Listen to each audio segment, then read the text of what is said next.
ذرا سوچئے، آپ کے ہاتھ، آپ کے چہرے اور پاؤں جو ہر روز دھوئے جاتے ہیں، کیا آپ جانتے ہیں کہ یہ معمولی عمل آپ کے گناہوں کو دھو کر اللہ کے قریب لے جاتا ہے؟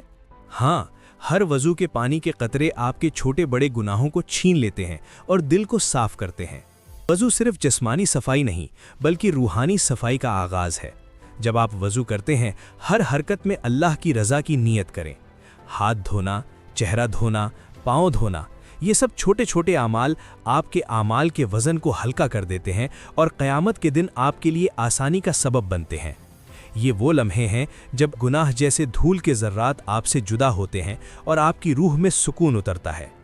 تصور کریں، قیامت کے دن آپ کا اعمال نامہ ہاتھ میں ہے اور آپ کا دل سکون سے بھرا ہے، کیونکہ وضو کے یہ چھوٹے چھوٹے عمل گناہوں کو دھو کر اللہ کے حضور پیش کرنے کے قابل بنا چکے ہیں۔ تو آج ہی ہر وضو کو محض عادت نہیں بلکہ روح کی صفائی اور اللہ کی قربت کا ذریعہ بنائیں۔